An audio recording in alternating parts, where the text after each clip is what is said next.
Hi everyone, it's a pleasure to have with us Vinothini, who's the CEO and founder of gopaddle. And today she will be taking us on a trip on how to improve the experience of the developer experience using MicorK8s and gopaddle. It's an honor to have you here, Vinothini. Your stage is yours. Thank you so much. And it's an absolute pleasure to be here in this community meetup. I'm really pumped up to talk about one of the most sort of topics today, which is about platform engineering. And I'm going to be talking about how to build efficient platforms. Thanks a lot to the Canonical team. We've been working together for quite some time to build a joint solution, and I'm very happy to be talking about some of the benefits and how it can help teams to build efficient platforms. So before we jump into the presentation, a quick intro about myself. I'm the founder and CEO of gopaddle, and we are building the next-gen cloud-native platforms. I've had the privilege of working with a lot of greatest minds in the DevOps space for the last 13, 14 years. And I have seen the evolution, I've been part of it. I've seen the chaos in some of these scenarios. And then I'm very happy that I'm still contributing to the future of DevOps. So before we even talk about and appreciate the platform engineering, it's very important for us to understand the philosophies and some of the principles based on which DevOps came into light. And unless we understand that, it's very difficult to appreciate what we are building as a platform.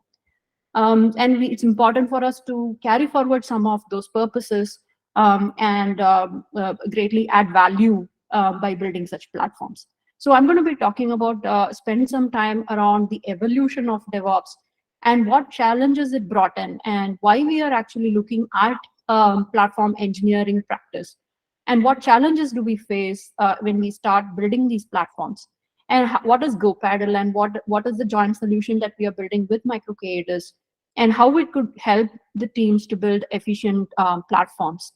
And then finally, I would give some pointers around how to get started, how to use this platform, and what benefits the teams can get by using this joint solution.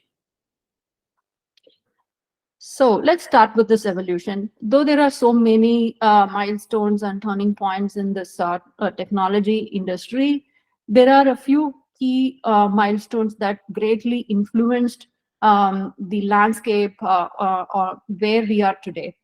And it's very important for us to appreciate these turning points and milestones, especially the ones that started around 1940s and that extended till 1970s, which is the Toyota production system, which greatly got coined by the term, the TPS or the Toyota way.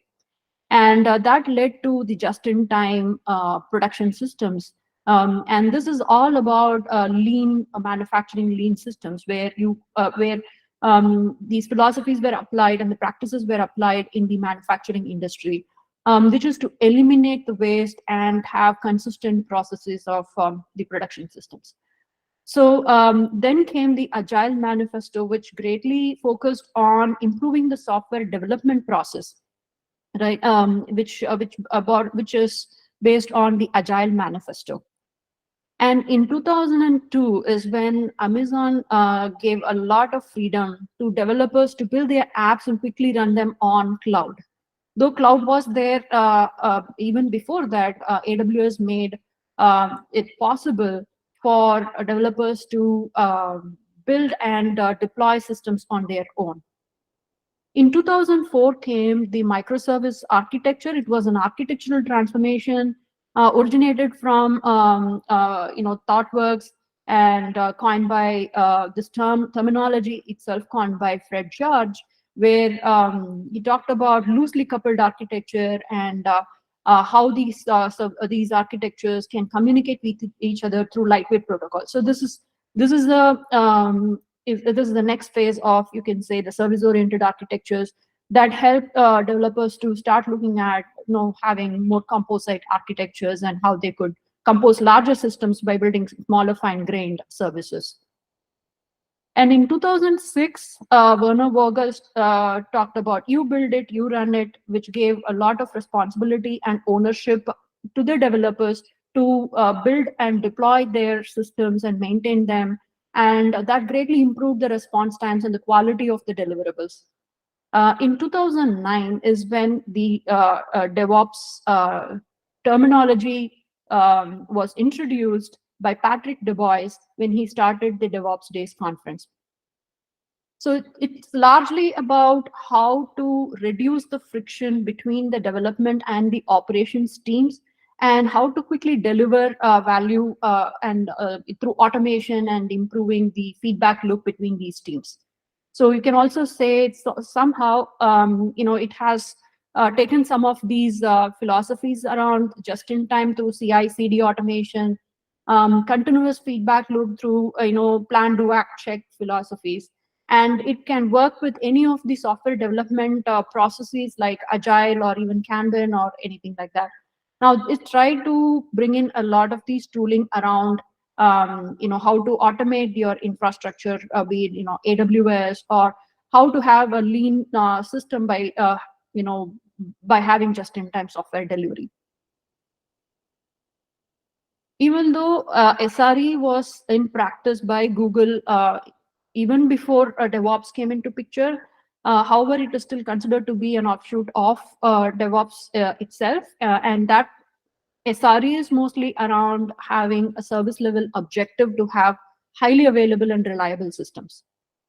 Now comes the platform. In 2007 and 8, Heroku and Google App Engine were highly appreciated ways of deploying applications to cloud quickly. So platform as such is not a new concept. So there were like iPaaS, APaaS, and so many new ways of building platforms was making a lot of interest around that time. Now, till here, till this moment, like we were thinking about, we were using all these tools like Ansible, Chef, Puppet, and so many tools which the DevOps engineers or the developers use to build the automation. Around 2013 and 2014 marked a huge transformation in the way these applications were built and deployed, and that changed the landscape drastically. Right, so this Docker standardized the application packaging and runtimes, while Kubernetes standardized the way the infrastructure was built. So we are looking at transformation at multiple levels, from the infrastructure to applications to the tooling. And then this happened. So the number of tools started growing drastically, that from Chef, Puppet to Ansible to a couple of tools. Today, if you see, there are around 500 plus open source tools just in the CNCF landscape, and 1,000 plus CNCF certified solutions around in the market, and this is only growing, right? And the number of options and the number of tools to evaluate before building an automation has actually added a lot of complexity. And while that is one level of complexity, we are also talking about distributed systems of building large-scale deployments on different hybrid environments. Now, this is quite overwhelming for a developer or even a DevOps teams to go build a system automation for different types of applications. Now, this led to developer fatigue, and this also impacted the productivity. Now, here, this is a survey that was done around 2000, I think 2020. And this shows that 44% of the developers and architects who contributed to the cloud native transformation felt extremely burnt out, and that added a lot of stress to their day-to-day work. And this also impacted the productivity. Now, as per the state of DevOps in 2019, the first time when productivity was measured in the context of DevOps, they have analyzed what actually impacted the productivity. And if we looked at it, it is the technical debt that attributed to it's some of the productivity loss. And the technical debt can in turn come from how to maintain the code, the loosely coupled architecture of the application, as well as the infrastructure, some of the monitoring aspects that they have to build if they have to maintain a service level objective. And why is this a serious concern for enterprises? It is when the complexity of the system increases, it leads to some ad hoc strategies, and that in turn leads to a huge technical debt. And the technical debt in turn impacts the productivity, team morale, and the innovation. As per Stripe, developers spend around 13.5 hours every week on technical debt. That in turn leads to $85 billion of GDP loss over a year. Now, why is this happening? Because, as I said, it's a complex system. Developers are constantly, trying to upskill to learn new technologies like Kubernetes and the different types of tooling, and the troubleshooting and maintainability of these systems is a lot more complex than the traditional ways. Now comes the platform. It's a savior as a single source of truth, which the entire team can start relying on and have a single source of communication and platform that everybody in the team, both technical and non-technical teams, can leverage. Now, if there are multiple teams building different types of DevOps practices, the platform brings all of them to a single consolidated DevOps practice. The consolidation helps because you can standardize the process across the whole organization. And then that in turn reduces the friction and increases the developer experience and the productivity. By reducing the time it takes to build and deploy applications, now developers have more time in their hand to innovate and add more value to the business. Now, what are these internal developer platforms? These developer platforms are essentially the platforms that provide you the self-service option, where developers can just go provision environment without having to really worry about the different cloud APIs. They can just go provision, ask for a 2-node cluster or a 3-node cluster, and this platform will provision those environments quickly. If they have to onboard new applications or build a pipeline, the platforms provide a golden path, a set of guided approach on how to provision or deploy new applications. It enforces security and compliance, and then it also provides a catalog of services which can be readily used. It also helps to identify some configuration drifts. For instance, if the underlying platform changes, one of the dependency changes. So all those you should be easily be able to relate to say, these are the dependencies between these APIs, and if one API changes, so what is the impact on the others, right? And it should essentially be a collaborative platform that encourages the ownership and responsibility, or the shared responsibility within the team. So when we are building a platform, we are really looking at a very complex system, which is equivalent to a systems engineering. Oftentimes we've seen Kubernetes being compared to managing a cockpit in an airplane, because it gives you a lot of controls and flexibility, at the same time enough complexity to deal with.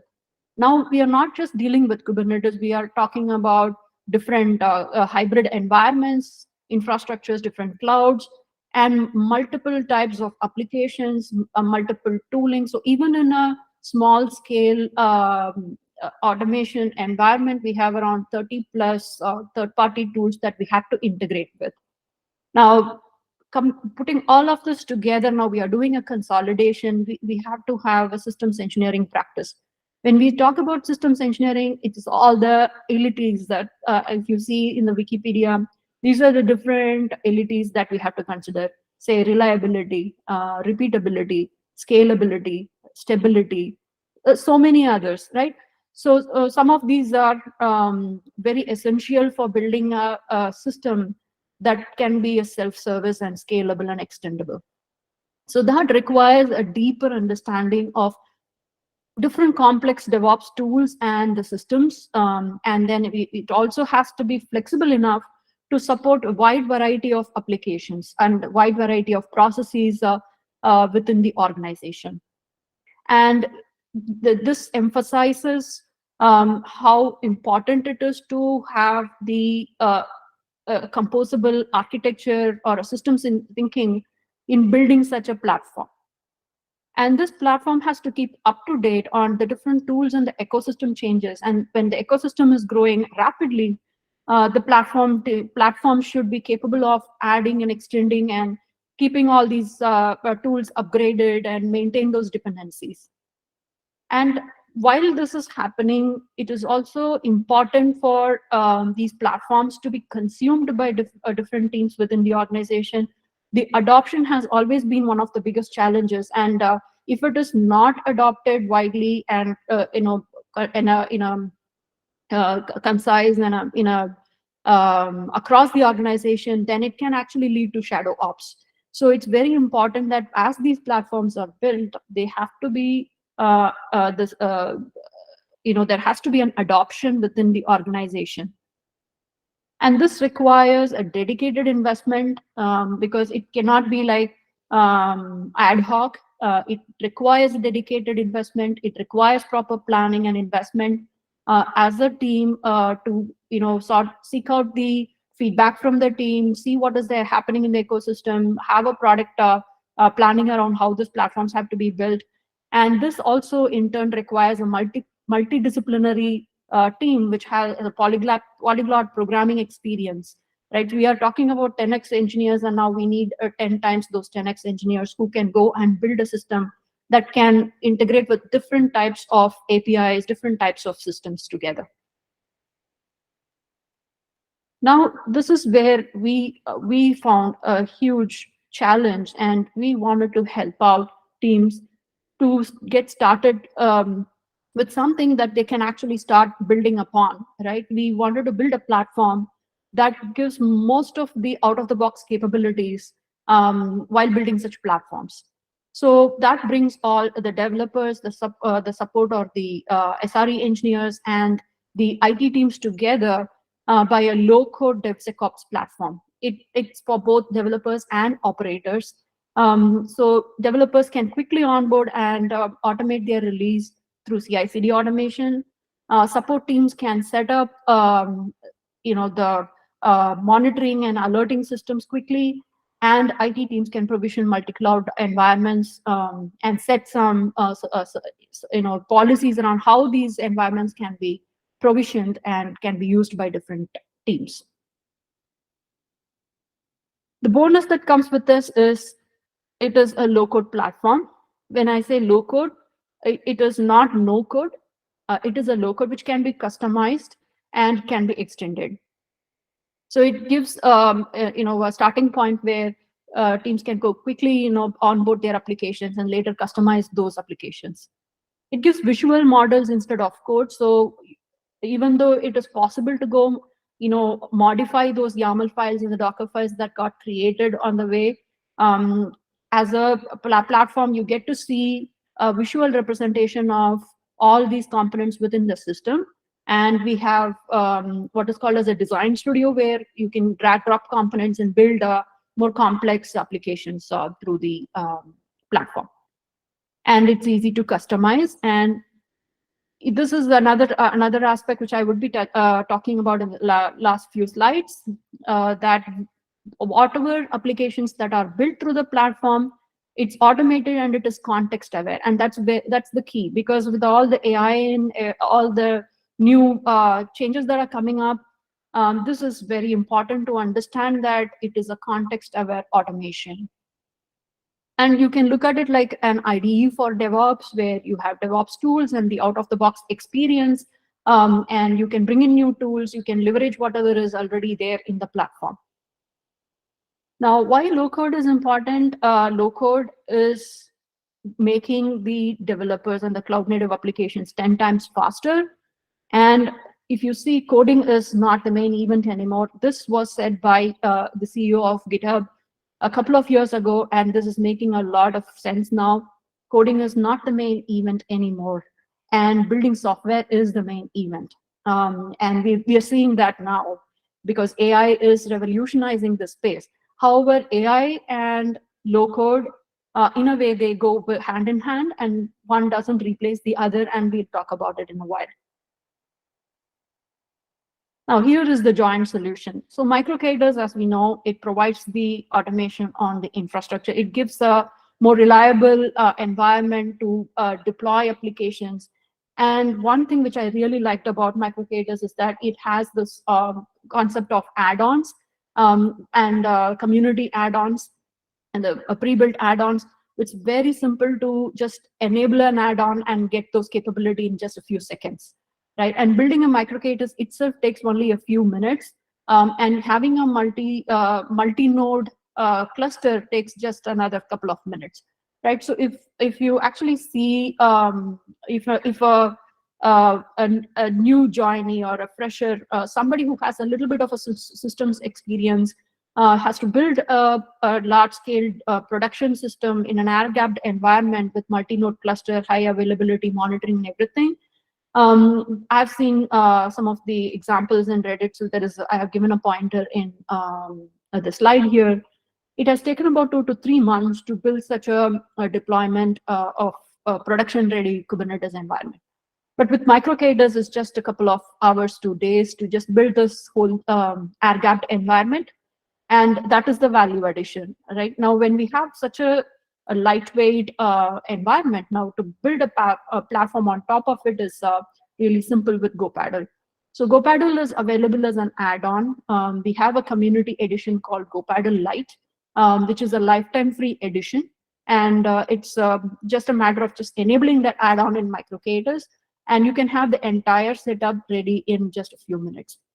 And what do we get out of this? We get out of the box tools, as I said earlier. So we have around 30+ integrations, and some of those are available in the enterprise editions, but most of the capabilities are there in the light edition though.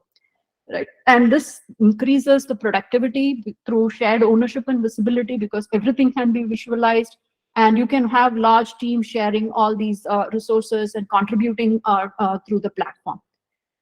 It actually brings in less friction between the whole DevOps process because developers do not have to change their workflows. They can continue to contribute to GitHub, and the platform will take care of automating these pipelines. And through automation, we also eliminate human errors, and we give guided approach to how you can build or onboard a microservice, how to build a pipeline, how to provision environments. Now, overall, it gives around this is one example of how it can actually be more efficient than the manual process. Let's take a simple microservice, a single service. So if it takes, say, roughly around 2 days to Dockerize and deploy this microservice onto Kubernetes. So now the Dockerization, if it is, say, for instance, it's a Spring Boot application, or any Java application or any type of application. Now we need to build the Docker file. I'm talking about a more production grade Docker file, which consists of all the dependencies and all the libraries and all kinds of consideration context aware Docker file. And that takes about 2 days to have a proper deployment. But with gopaddle, it's just about a couple of minutes. Now we are talking about a 60% increased efficiency through this process.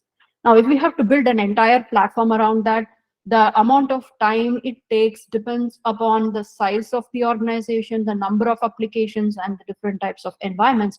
But with gopaddle, I can say, it just takes a couple of hours to set up the entire platform and build a multi-cloud layer and onboard different types of applications. So it can range from a couple of hours to a couple of days. Now, that's very specific to the type of application, so I'm not bringing that here. But overall, like if you see, it's around 60% efficiency is that we can achieve through this platform. Okay, now comparing AI and low-code, I want to clarify that today we see a lot of discussion around how somebody built and deployed an application, wrote YAML files and built and deployed. all of these applications using ChatGPT in a couple of hours. Even though ChatGPT can be very helpful in terms of learning and getting started, bootstrapping. However, it does not have the context. So I'm just comparing a Docker file.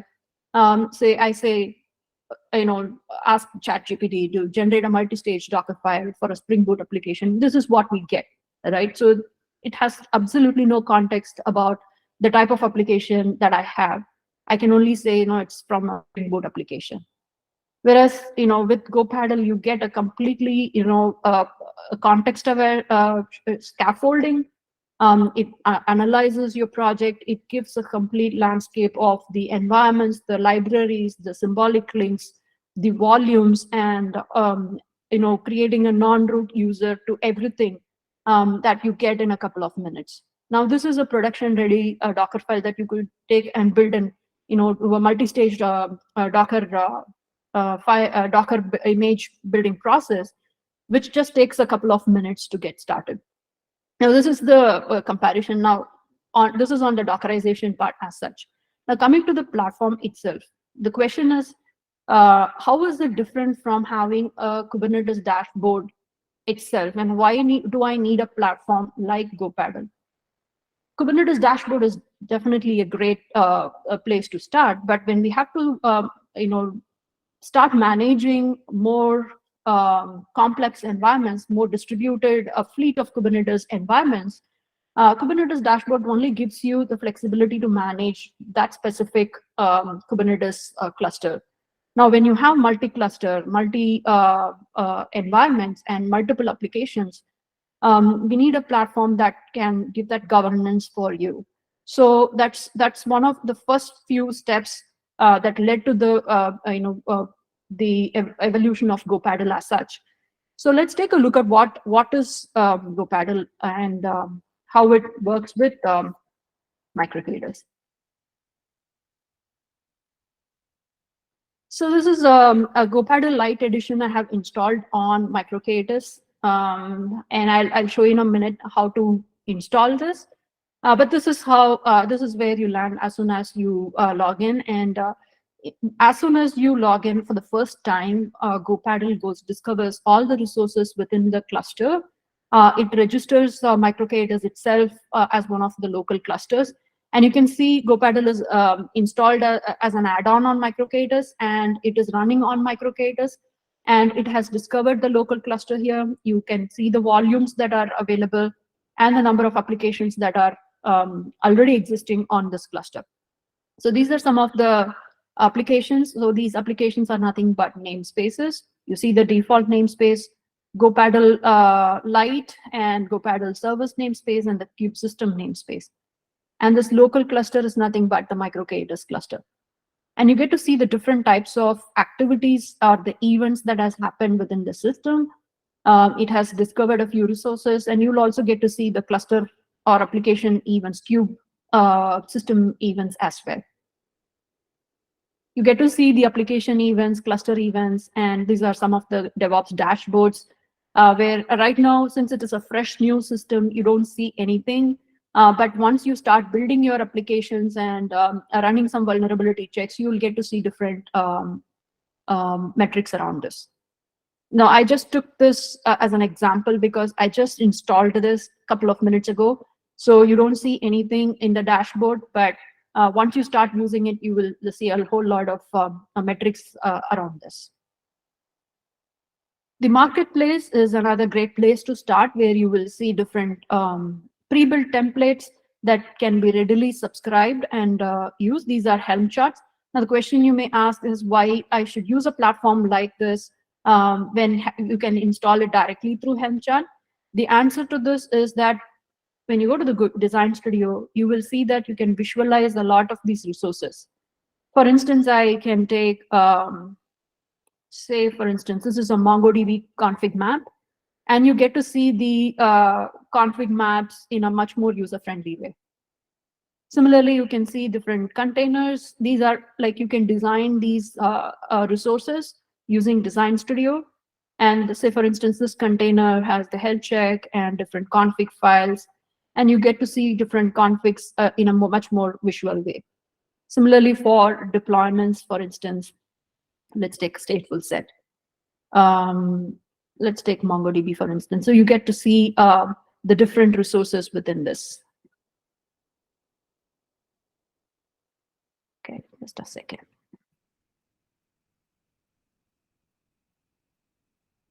So you see the different security contexts, annotations, and the labels and everything in a much more user-friendly way. Right? And then let's go back to the blueprints. The blueprints are nothing but your Helm charts in a user-friendly representation, where you get to see all the services, and within the services, the different containers and many other resources in a consolidated way.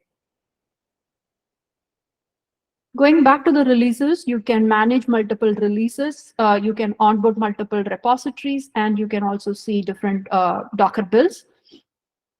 And the application, these are the applications that are running on the cluster, and you can get to see all of these resources, all these namespaces are running, and within the namespace, you see the different deployments and the services. Let's take, say, gopaddle Lite. So you can see all of these services are in running state. It shows the number of services and number of containers within these. And you can see what is there under each of these services and containers. You can see the resources, Kubernetes resources, and you can edit all these resources directly from here. Right? And then you get to see the container logs, the terminal.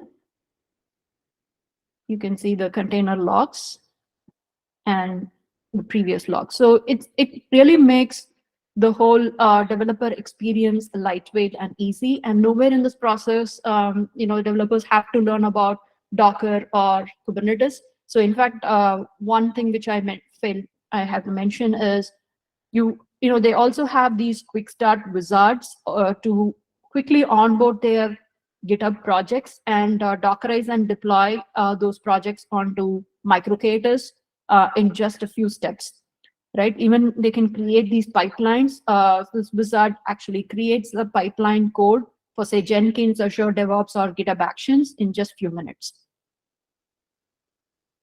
Coming to the environment, so this is a MicorK8s environment. As soon as gopaddle is installed, this cluster is automatically discovered, and we get to see the different add-ons got enabled automatically, and this is a single node cluster, so we can see the node performance and the node attributes.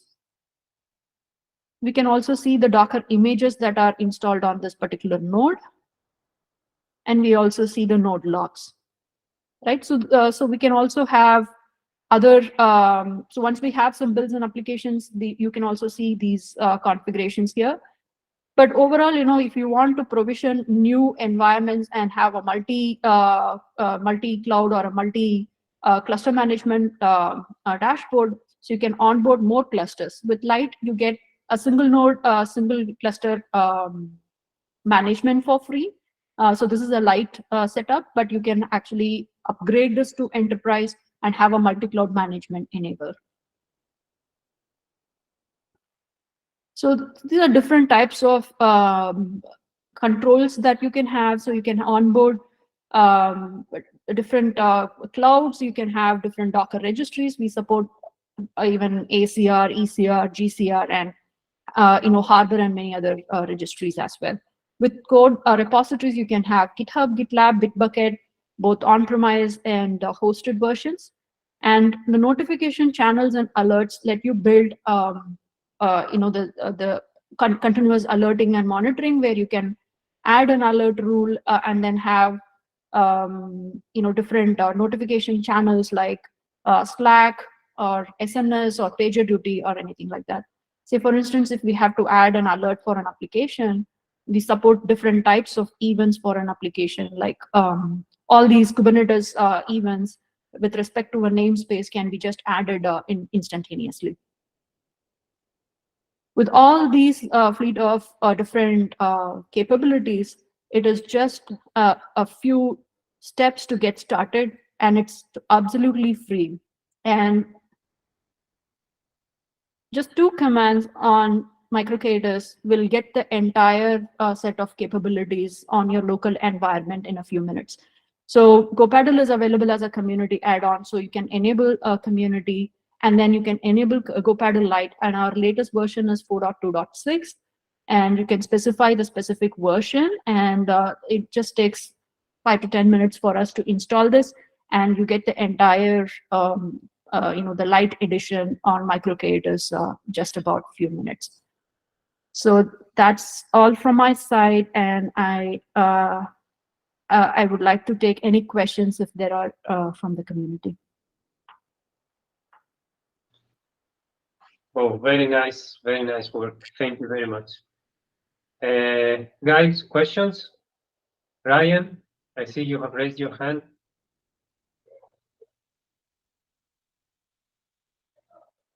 No?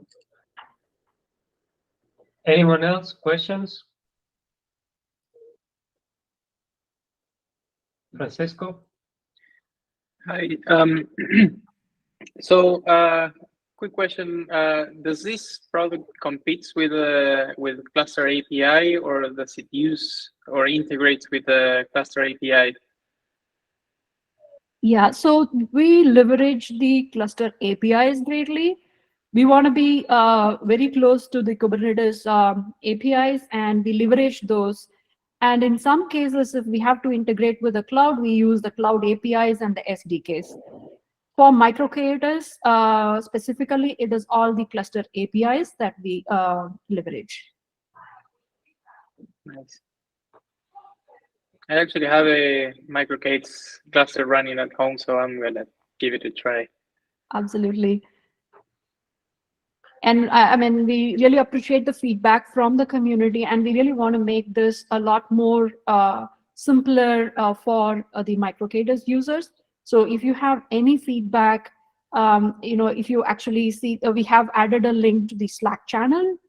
We always appreciate any feedback from the community so that we can continuously improve upon it.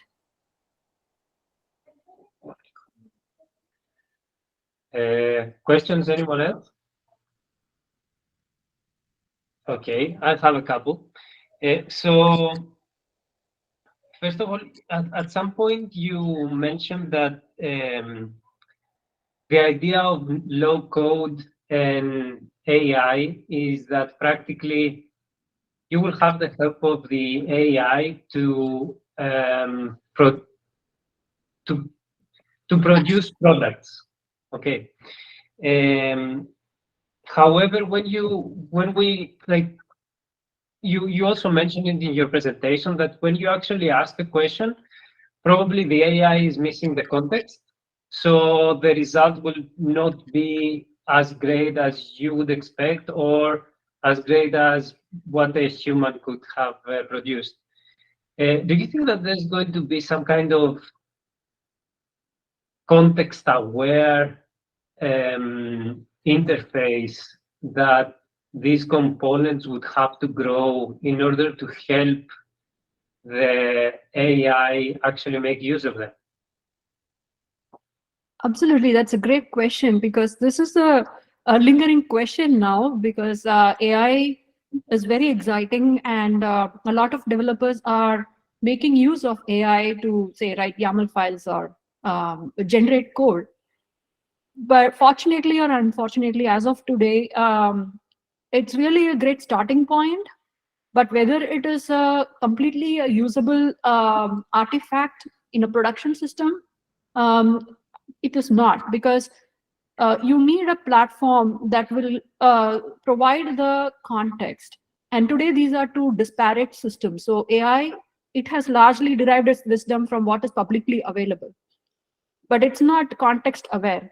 Whereas low-code systems, they deal with a lot of context. They have a lot of data aggregated in their systems. So now what I say, this is where we are heading as well, is that how we can bring these two systems together so that makes a wise, highly intelligent, context-aware platform. And a follow-up question on this.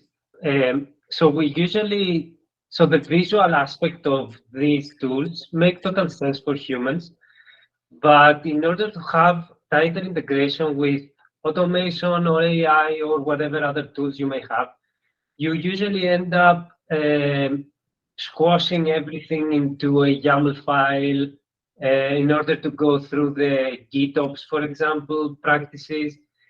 Where do you think this will go? Do you think that AI will actually build the capacity to actually understand what we humans are seeing? So we will go away from these text-based interfaces, or we will still need to have this interface. Like, for example, I've seen in gopaddle has awesome user interface that make total sense for humans, but I'm not sure how exactly an AI could actually plug into this. Yeah, so certainly. I think how AI will evolve, I think I know I'm not an AI expert as such, but definitely I can talk about from the platform angle. Because today, whatever from ChatGPT 3 to ChatGPT 4, the amount of the evolution is quite huge, and it's very close to what humans can think. But it still has to rely on a platform to act upon it, right? So still, I see platforms are going to be essential in order to do the software delivery. But then your question of whether it is going to replace all these YAML generation and everything, possibly, because what it lacks is the context, right? If it can learn from the context, I think it's quite possible for it to generate all these YAML files on its own. Okay, so I think down the lane, I think AI could make a huge difference in how these platforms are being used. Awesome. Actually, I wanted to mention something that I actually read a couple of blog posts recently. And what you mentioned about the context is that generally when you add the context to the AI, you're leaking sensitive information to the AI. And I read some blog posts that I mean that's tricky, right? Because you go and say, hey, ChatGPT, give me this code with this certain amount of functions and everything, and you're just revealing sometimes trade secrets to the AI, then that becomes publicly available. So I don't know how that will turn out in the future, right? Meaning that some companies will build their own AI inside the company just because they don't want to leak trade secrets. So yeah, that's a I mean, I'm willing to see how it's going to turn out. Yep. Yeah, but I don't think see, AI ChatGPT is only one version of the AI, but AI can be completely in-house as well. So it's just about the data analytics and the deep learning that enterprises can build completely in-house, and where everything is confined, and there can be a solution just for enterprises. ChatGPT is a public wisdom, so everybody can share, and as you pointed out, everything is open, so it's an open AI. Sorry. Cool.